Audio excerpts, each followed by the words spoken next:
मैं संदेश धर्म संस्थापक संघ की ओर से आप सभी मित्रों का आज की इस फेसबुक लाइव कार्यक्रम में स्वागत करता हूँ।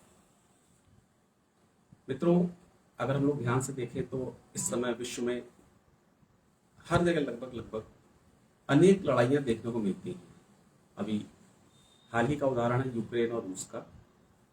जबकि सही बात यह है, असली बात यह है कि यदि दोनों पक्ष इस बात के लिए राजी हो जाए कि जो भी बात सही होगी, जिस बात पे झगड़ा चल रहा है उसमें से जो भी बात सही सिद्ध होगी उसे हम मान जाएंगे, तो झगड़े का विषय ही नहीं। और इसके लिए प्रथम आवश्यकता यह है कि सही बात लोगों तक पहुंचाई जाए, सही गलत का बोध लोगों तक पहुंचाया जाए। धर्म संस्थापक संघ इसी बात पर विश्वास रखता है कि सही बात की जानकारी, सही बात का ज्ञान लोगों को दिया जाए। और इसी के लिए परम पूज्य गुरुदेव श्री अरविंद अंकुर जी द्वारा पिछले 32 सालों से लगातार अथक परिश्रम किया गया है। अनेक प्रकार का साहित्य उनके द्वारा तैयार किया गया है और लोगों तक विविध तरीकों से जानकारी और ज्ञान देने का प्रयास किया जाता है उनकी तरफ से। और ये फेसबुक लाइव कार्यक्रम भी इसी कार्यक्रम की एक कड़ी है, एक हिस्सा है। तो एक बार फिर आप सभी लोगों का स्वागत है। सर्वप्रथम मैं आदरणीय गुरु जी को प्रणाम करता हूँ। और गुरु जी, आज श्री विनय भैया जबलपुर से उन्होंने जानना चाहा है, आर्थिक संबंध में वो जानना चाहते हैं, जिससे अपनी जो आर्थिक नीतियां हैं न्याय धर्म सभा की, उसमें से जो प्रस्ताव हम लोगों ने दिए हैं न्याय धर्म सभा के द्वारा, आपके द्वारा बनाए गए हैं, उसमें दूसरा प्रस्ताव है संतुलित मौद्रिक तरलीकरण प्रणाली। उन्होंने जानना चाहा है कि जब संतुलित मौद्रिक तरलीकरण के अंतर्गत मुद्रा जारी की जाएगी किसी संपत्ति के एवज में, तो उससे समाज में मुद्रा स्फीति की स्थिति उत्पन्न हो सकती है। तो उन्होंने यह जानना चाहा है कि वास्तव में मुद्रा स्फीति और मुद्रा संकुचन की स्थितियां होती क्या हैं, और क्या वास्तव में संतुलित मौद्रिक तरलीकरण से मुद्रा स्फीति की या संकुचन की स्थिति पैदा होगी, और इस मुद्रा स्फीति और संकुचन का जो विभिन्न वर्ग हैं, जैसे कृषक वर्ग है, व्यापारी वर्ग है, श्रमिक वर्ग है, औद्योगिक वर्ग है, उस पर क्या सकारात्मक या नकारात्मक प्रभाव पड़ेगा। और साथ उन्होंने एक चीज और पूछी है कि इस संबंध में अक्सर करके रेपो रेट संबंधी नीतियों का को बढ़ावा दिया जाता है। अक्सर करके मुद्रास्फीति को काबू करने के लिए रेपो रेट बढ़ा दिया जाता है। तो क्या ये वास्तव में एक समाधान है, या कि इसके पीछे भी संभवतः कुछ नकारात्मक चिंतन हो सकता है या अनभिज्ञता हो सकती है? आज हम लोग आपसे ये जानना चाहेंगे। प्रश्न महत्वपूर्ण है और वर्तमान परिप्रेक्ष्य में अभी जबकि कई बार रेपो रेट बढ़ाया गया है आरबीआई द्वारा, और ये कहते हुए कि महंगाई बढ़ रही है, उसको कम करने के लिए वो रेपो रेट बढ़ा रहे हैं। जनता को महंगाई की अनुभूति हो रही है, इसलिए वो करुणावश रेपो रेट बढ़ा रहे हैं, ऊंचाई की तरफ ले जा रहे हैं। रेपो रेट लगभग दुगनी हो गई अभी कुछ महीनों में।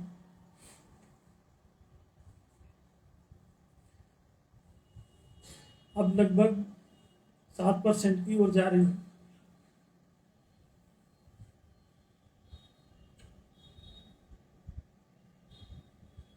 रेपो रेट मुद्रा जारी करने के समय रिजर्व बैंक ऑफ इंडिया या सरकार द्वारा आरोपित की जाती है अनैतिक रूप से। उसका कोई नैतिक आधार नहीं है, कोई मॉरल ग्राउंड नहीं है। हमने कई चिट्ठियां आरबीआई को लिख के उनके गवर्नर से उस पर पूछताछ की, एक्सप्लेन करने के लिए कहा, लेकिन उनके पास इसका कोई ठोस उत्तर नहीं है। क्योंकि कोई भी बात जो निराधार है उसका आप कोई सही जवाब नहीं दे सकते।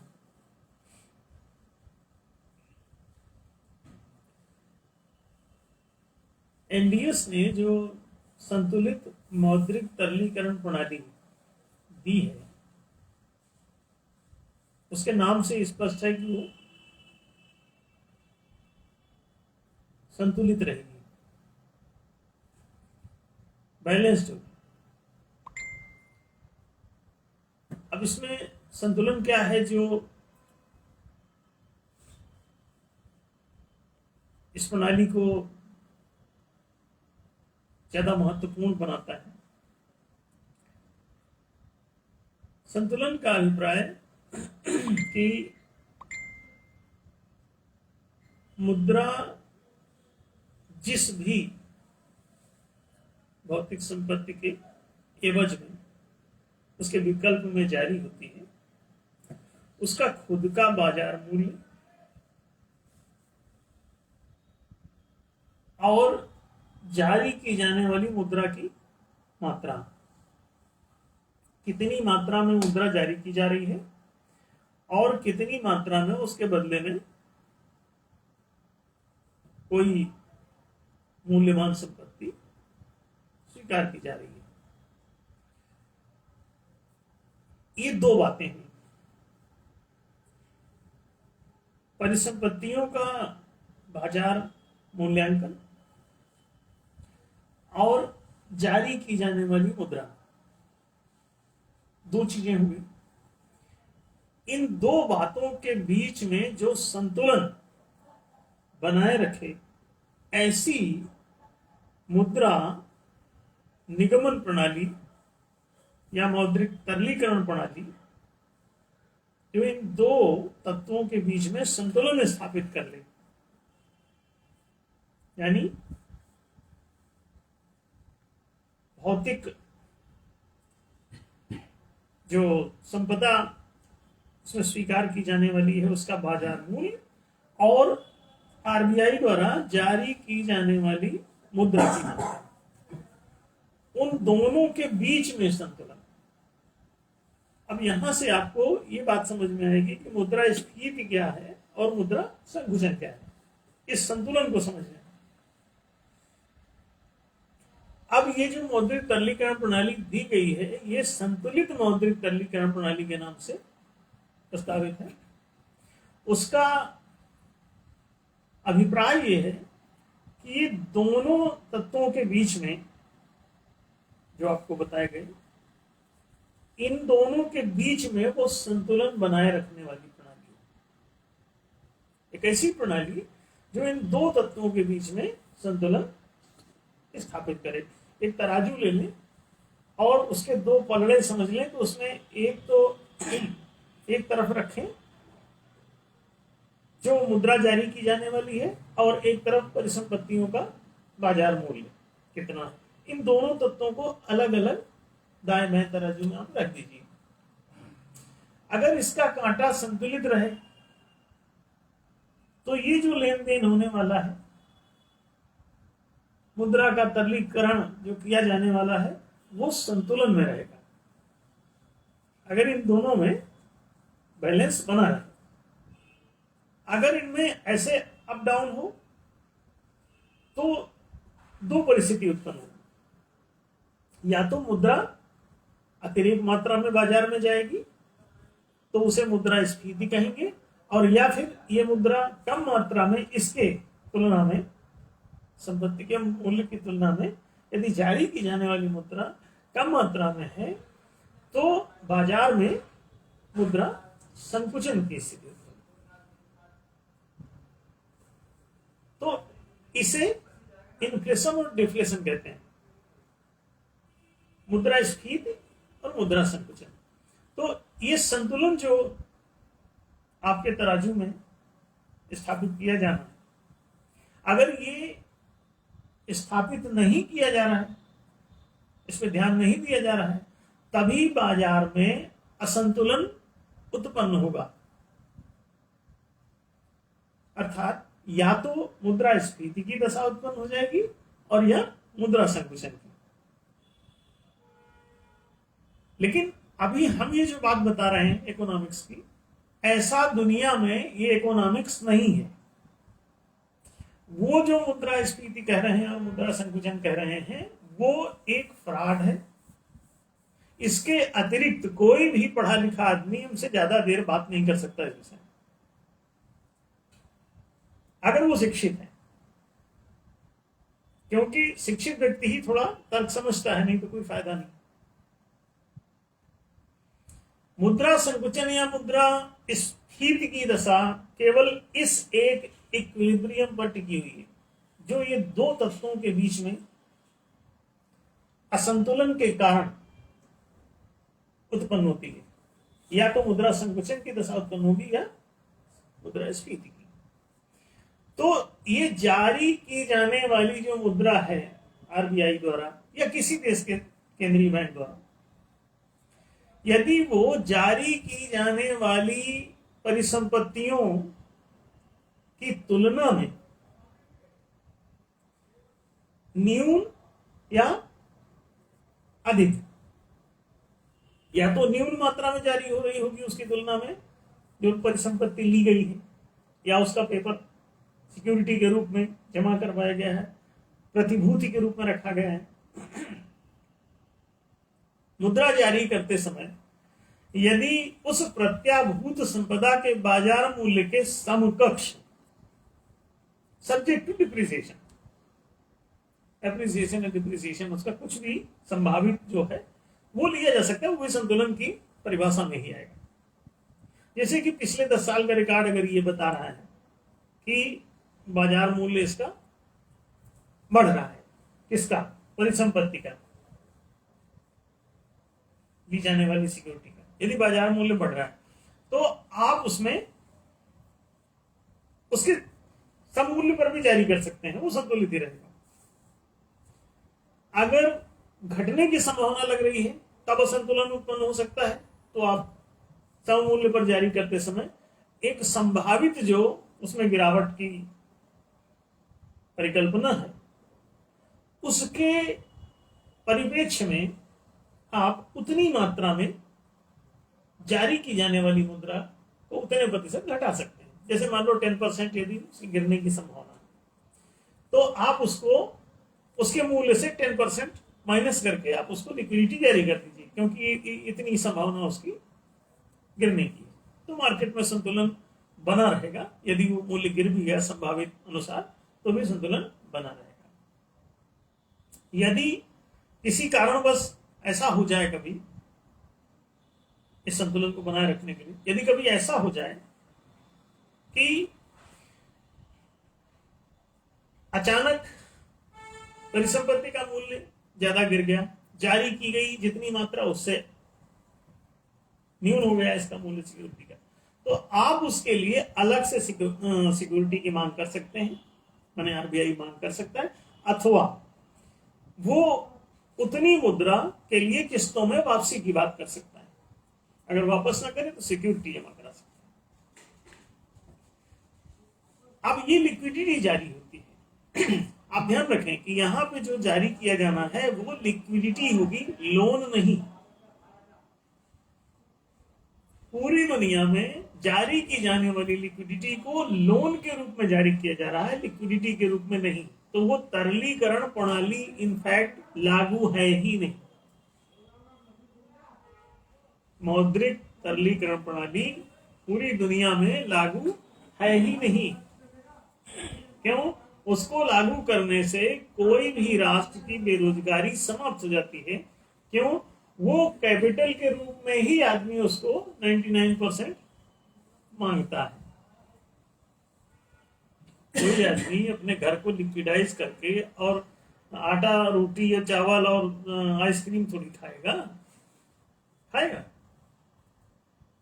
कौन ऐसा पागल है जो अपना जमीन या अपने मकान को लिक्विडाइज करके और उसका जो है वो अपने गाड़ी में तेल भरा के घूमे? मतलब अपनी ग्लैमरस चीजों पर या अपनी सुख सुविधाओं पर, विलासिता की वस्तुओं पर कोई उसको लेने के लिए क्यों जाएगा? खर्च करने के लिए उसका मकान ही खत्म हो जाएगा, तो वो कभी नहीं चाहेगा। हमेशा ध्यान रखें कि ज्यादातर लोग अपने बिजनेस कैपिटल के लिए अथवा किसी भी अपने धंधे के लिए, कृषि के लिए, व्यापार के लिए, उद्योग के लिए, व्यवसाय के लिए आदि आदि तमाम जिनमें से उनका बिजनेस चलना है, उनका रोजगार सेट होना है, ऐसी चीजों के लिए वो कैपिटल की मांग करेंगे। अच्छा, बिना कैपिटल के कोई भी बिजनेस होता भी नहीं। क्यों? उससे संबंधित आपको land, building, machinery and many things, बहुत सारी चीजें आपको रिक्वायर्ड होंगी। तो आप कैसे बिजनेस करेंगे बिना कैपिटल के? कैपिटल जनरेट करने के लिए ही लिक्विडिटी की आवश्यकता होती है। मुद्रा एक बाजार की आर्थिक क्रिया को संचालित करती है, विनिमय की क्रिया को संचालित करती है। विनिमय कहते हैं लेन देन को, क्रय विक्रय को, आदान प्रदान को। तो ये जो क्रय विक्रय, लेन देन, आदान प्रदान, खरीदी बेची किसी चीज का संपन्न होता है, उसके लिए ही आपको मुद्रा की जरूरत होती है। अन्यथा मुद्रा आप करेंगे क्या? अगर उस मुद्रा से कोई चीज लेन देन ना हो सके, खरीदी बिक्री ना हो सके, तो आप उस मुद्रा को लेके भी क्या करेंगे? इसका मतलब बाजार की क्रिया संपन्न करने के लिए ही मुद्रा की आवश्यकता होती है। इसी के लिए आपको मुद्रा वहां से जारी करवानी पड़ती है ताकि आप बाजार की क्रियाओं को संपन्न कर सकें। अब देखिए, यदि ये मुद्रा जारी होती है तो उतनी मात्रा में लोगों को कैपिटल प्राप्त होती है। उस कैपिटल को इन्वेस्ट करते हैं लोग, इन्वेस्ट करके उनका अपना बिजनेस खुल जाता है और बिजनेस बाजार की सारी क्रिया करने लगता है। इस तरह से बाजार में बेरोजगारी की समस्या समाप्त हो जाती है। बेरोजगारी वास्तव में होती नहीं। बेरोजगारी का मतलब ये होता है रिसोर्स की कमी। रोजगार माने होता है रिसोर्स, संसाधन। अर्निंग के लिए आपको रिसोर्स की जरूरत होती है जिससे आप कुछ पैसा कमा सकें। तो वो रिसोर्स यदि आपको चाहिए तो उन सभी रिसोर्सेस की जो जननी है उसे कैपिटल कहते हैं, पूंजी कहते हैं, और वो मौद्रिक रूप में होती है। जैसे आपको मान लीजिए कि जमीन खरीदनी, दुकान के लिए प्लाट लेना है, खेती के लिए जमीन लेना है, तो आप क्या करेंगे? जिसके पास जाएंगे वो आपसे पैसे की मांग करेगा। आपके पास अगर मौद्रिक पूंजी है, मॉनेटरी कैपिटल है, तो आप उसको उतना पैसा दे देंगे और वो रिसोर्स आपको मिल जाएगा। आपको दुकान खरीदनी है, आपको फैक्ट्री लगानी है, आपको मशीन खरीदनी है, आपको जमीन खरीदनी है, ट्रैक्टर खरीदना है, गाड़ी खरीदनी, पंप लगाना है, कुछ भी करना है, तो आपको लिक्विडिटी की जरूरत पड़ेगी। और ये सारी चीजें आपके रिसोर्स हैं जिनके जरिए आपको इनकम होगी, आपकी आर्थिक स्थिति उन्नत होगी, आपकी गरीबी मिटेगी। तो ये जो रोजगार का साधन है, ये गरीबी मिटाने के लिए आवश्यक होता है। इस रिसोर्स को कम करने के लिए सरकारें और बड़े बड़े सेठ, राजा लोग जो चाहते हैं कि वो जमीन पर कब्जा कर लें, बिजनेस पर कब्जा कर लें, सारी चीजें उनके मुट्ठी में आ जाएं, तो वो क्या करेंगे? अगर दूसरे सामान्य जन लोगों को कैपिटल मिली तो वो खोलने लग जाएंगे बिजनेस। उनकी दुकानें खोलेंगे, वो रेस्टोरेंट बना के बैठ जाएंगे, होटल खोल लेंगे।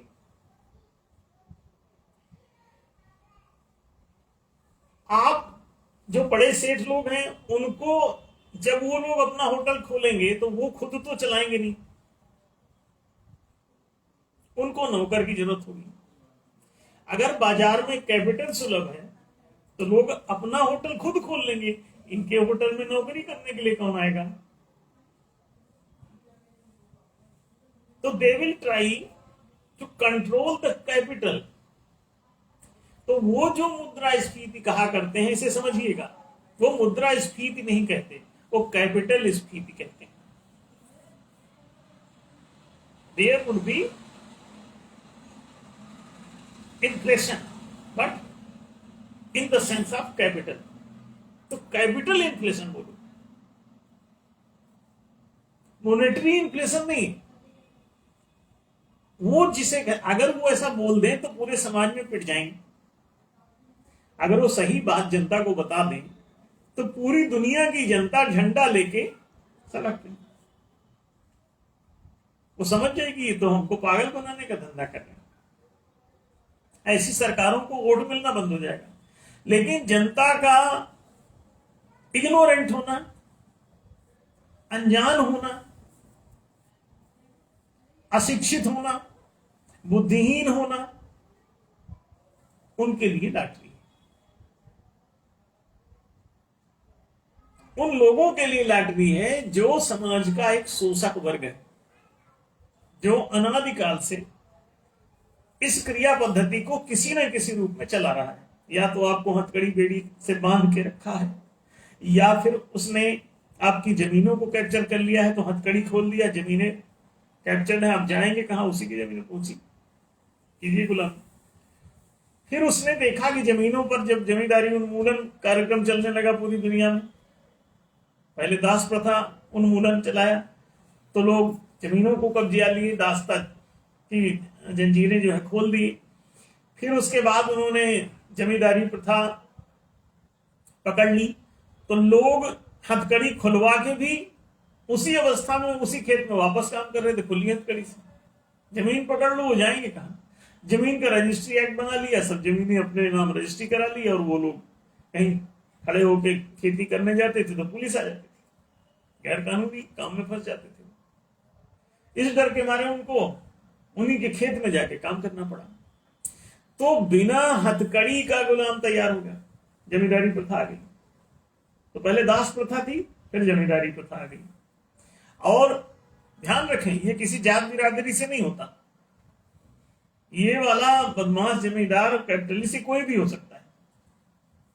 इसका किसी जातिवाद, किसी वंशवाद, किसी लिंग रंग से कोई लेना देना नहीं, ये कोई भी हो सकता है। बदमाशी जाति देख के नहीं आती, वंश देख के नहीं आती, रंग, क्षेत्र, लिंग, भाषा से नहीं आती। बदमाशी व्यक्तित्व का दोष है, पर्सनालिटी का एक फॉल्ट है। ये उसमें घुस जाता है, पैदा हो जाता है कुसंस्कार के कारण, दुर्ज्ञान के कारण, पंचदोष के कारण। तो वो ऐसा करता है। जब वो देखता है कि डायरेक्ट हथकड़ी बांधने में दिक्कत हो रही है तो खोल देगा हथकड़ी, जमीनों की रजिस्ट्री करा लेगा।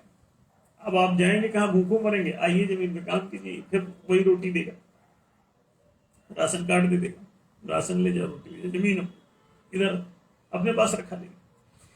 फिर उसके बाद जब जमींदारी प्रथा के उन्मूलन का आंदोलन चलेगा, उससे ये डर जाएंगे, तो उसके डर के मारे फिर ये बैंकिंग एक्ट बना लेंगे, कहेंगे जमीनों को भी खरीदी बिक्री के तहत ही कर दिया जाए। बाजार की विषय बना दिया, और बाजार मुद्रा से चलता है तो बोले मुद्रा ही पकड़ लो, जमीन भी छोड़ दो। तो जमींदारी उन्मूलन कर दिया गया। और जिस समय जमींदारी उन्मूलन किया गया, उस समय भारत में भी बैंकिंग एक्ट के जरिए 1971 में कई सारे 72 में कई सारे बैंक राष्ट्रीयकृत करके और लोगों को, जो कैपिटलिस्ट लोग थे, उनको कहा कि तुम जमीनें बेच के इसमें जमा कर लो, जमीनें छोड़ दो। तो सबको इनकैशमेंट कर दिया गया। तो पहले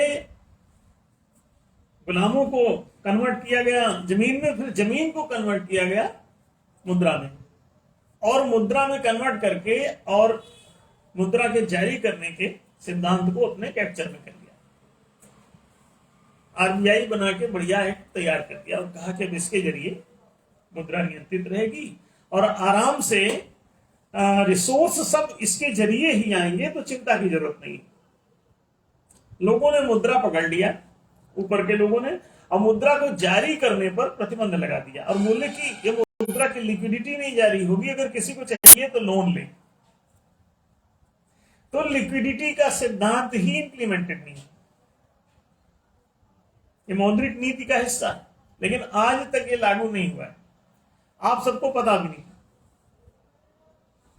दुनिया को इसकी जानकारी भी नहीं। क्यों? दुनिया को हजारों साल से मूर्ख बनाया जा रहा है, इसीलिए वो आपकी शिक्षा भी रोकते हैं। कम से कम, ज्यादा से ज्यादा 1-8% वो पढ़ा लिखा रखेंगे। आज भी मास्टर डिग्री तक जाने वालों की संख्या वही 1 से 1.5% है। तो शिक्षित उतने ही कहलाते हैं, बाकी लोग या तो अल्प शिक्षित हैं या फिर अशिक्षित हैं, अनपढ़ हैं। और जो वो 1-1.5% पढ़े लिखे हैं, वो सब, उनमें 99% कुशिक्षित हैं। वो बदमाश गैंग तैयार हो रही पढ़ी लिखी। 100 में कोई 1-2 आदमी ही आपको सज्जन टाइप के मिलेंगे, बाकी वो पूरे दुष्ट रहते हैं, पंचदोषों से ग्रस्त, और अपने हर पड़ोसी को दुष्टता से देखते हैं, उसके साथ दुर्व्यवहार करते हैं, उसके हितों का नाश करते हैं, घोर अन्यायी हो जाते हैं, चालाक लोमड़ी बन जाते हैं, पंच कूटनीतियों का पूरा दिन प्रयोग करते हैं पढ़े लिखे लोग, और उनको सबको फांसे रखते हैं जाल में, अपने इर्द गिर्द के लोग। अब आप समझ सकते हैं कि गुलामी का प्रचंड तांडव नर्तन हजारों वर्षों से चल रहा है, फॉर्मेट बदल रहा है, बस फॉर्मेट बदल रहे हैं। गुलामी की जंजीर लोहे की है कि चांदी की है कि सोने की, इससे फर्क नहीं पड़ता, वो आपको बांधे हुए रहेंगे। और गुलामी और मिल्कियत में सिर्फ इतना ही एक फासला है कि रिसोर्स के तुम मालिक हो या कोई दूसरा। अगर रिसोर्स आपकी मिल्कियत में है, जैसे एक दुकान है, दुकान में आप नौकर हैं या मालिक है, दुकान रूपी जो रिसोर्स है वो किसके नाम पर चढ़ा हुआ है, किसके नाम पर दर्ज है, रजिस्टर्ड है, वही उस दुकान के सारे फायदे को ले जाने वाला है। रोजगार केवल उसी का होता है जो उस रोजगार के संसाधन का मालिक होता है। अब आपको समझ में आ रहा होगा कि वहां पर लिक्विडिटी को वे लोग क्यों नियंत्रित करते हैं, और उसको लोन के फॉर्मेट में बनाने के लिए ही रेपो रेट बना दिया जाता है। रेपो रेट लगाते ही वो ब्याज की दर आ जाती है, ब्याज चूंकि लोन में ही होता है, और वहां पर लोन तो कुछ हुआ ही नहीं। आरबीआई में लोन कैसे सिद्ध होगा? आप अगर किसी चीज की सिक्योरिटी ले रहे हैं तो लोन कहां होगा? लोन कैसे साबित करेंगे? ये तो लिक्विडिटी है, और लिक्विडिटी जारी करते समय जब आपकी ही जमीन फंसी हुई है तो आप बर्फ का गोला लेके गए, किसी ने उसको पानी में कन्वर्ट करके आपको दे दिया और बोला इस पर हमको ब्याज देते रहना पानी का, तो पानी पर वो ब्याज ले रहा है, इसीलिए इसको भी पानी कहते हैं। पण माने रुपया, मुद्रा। अब आप देखिए, तो ये जो पानी है ये बड़ा खतरनाक है। अब बताइए, आपको पानी पर वो ब्याज मांग रहे हैं, जबकि बर्फ का गोला आपका है, तो पानी किसका हुआ? और जब पानी के मालिक आप ही हैं तो आप मूर्खतापूर्ण ढंग से ब्याज क्यों दे रहे हैं? आज तक कोई ये नहीं बोल पा रहा है कि उससे ब्याज क्यों लिया जा रहा है। जब मुद्रा का मालिक ये खुद है तो किसी कोर्ट में ये ब्याज अगर नहीं चुकाता है तो आप उससे वसूली नहीं कर सकते, क्योंकि मालिक आप हैं।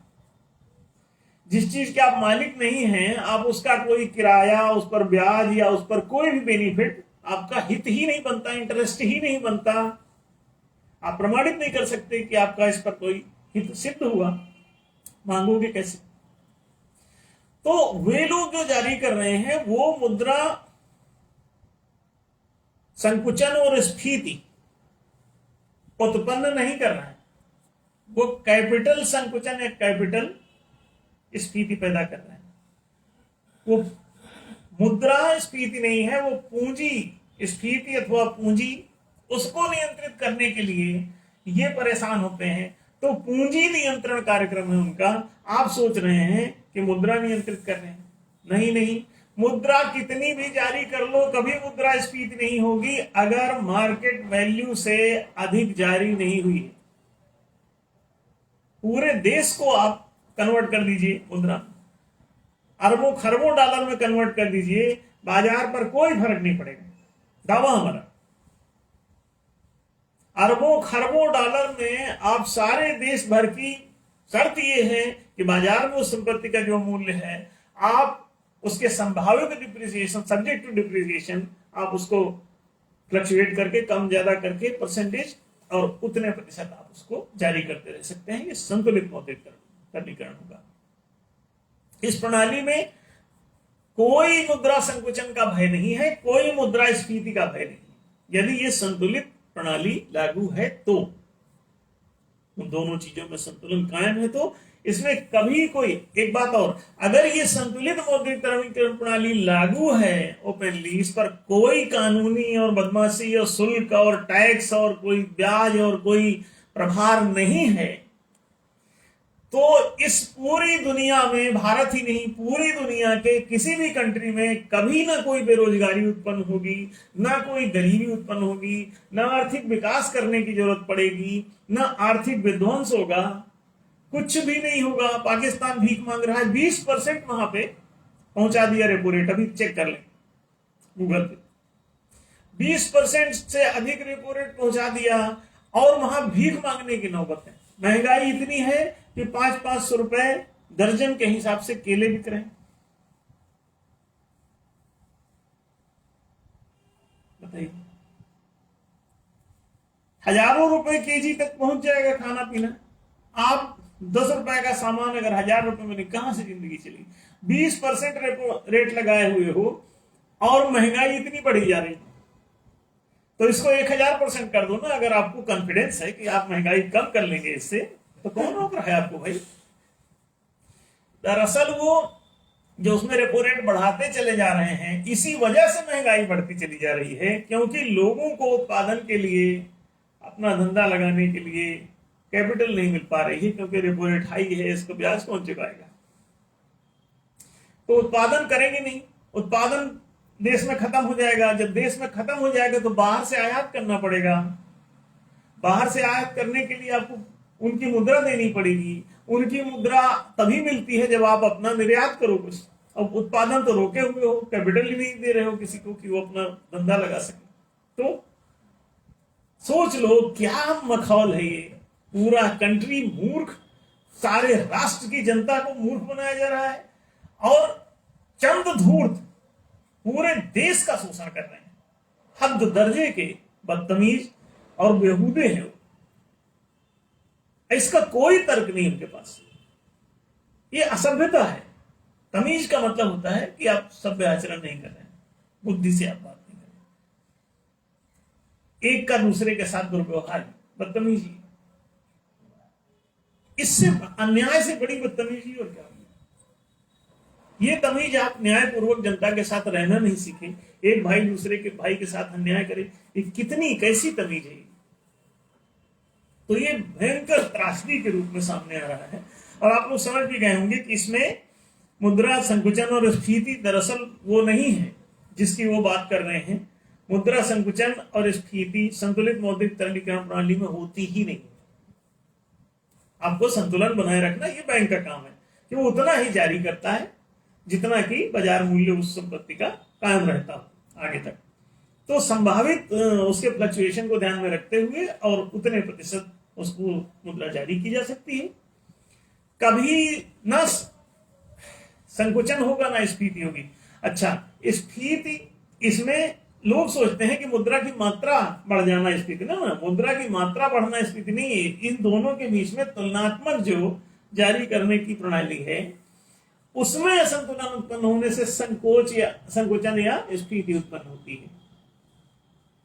दूसरी बात जो उन्होंने कही कि ये कैसे एनडीएस की जो पॉलिसी है ये लागू होगी तो जनता को इससे क्या लाभ होगा या इसका क्या प्रभाव पड़ेगा। भाई खेती वालों पर, व्यापारियों पर, उद्योगपतियों पर उनकी लागत एकदम नॉर्मल हो जाएगी। क्यों? उस पर ऋण के रूप में जब मिलेगी तो उस पर ब्याज चुका चुका की लागत बढ़ जाती है, पूंजी लागत किसी भी उद्यम की बढ़ जाती है, तो महंगाई आ जाती है। ये उल्टा बोल रहे हैं, वो लोग इसका उल्टा बोल रहे हैं कि ब्याज दर बढ़ाने से महंगाई घटाते हैं। कितनी पागलपन की बात है। जनता का शिक्षित ना होना ही एकमात्र कारण है इसका। आप लोग समझ गए होंगे शायद इस विषय को।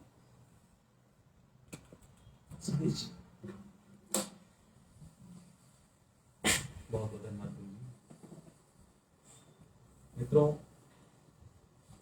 पूजनीय गुरु जी श्री अरविंद अंकुर जी ने अपने संबोधन में एक बात कही कि जनता का अशिक्षित होना या अल्प शिक्षित होना, अनभिज्ञ होना, इग्नोरेंट होना, ये अपने आप में नकारात्मक शक्तियों के लिए एक बहुत बड़ा स्वागत का विषय है। वो इसी बात का फायदा उठाते हैं कि आप अनभिज्ञ हैं, जनता अनभिज्ञ है बातों से। तो इसलिए इस ज्ञान को, इन बातों को, इन न्याय की चर्चाओं को अधिक से अधिक जनता तक पहुंचाने का प्रयास करें।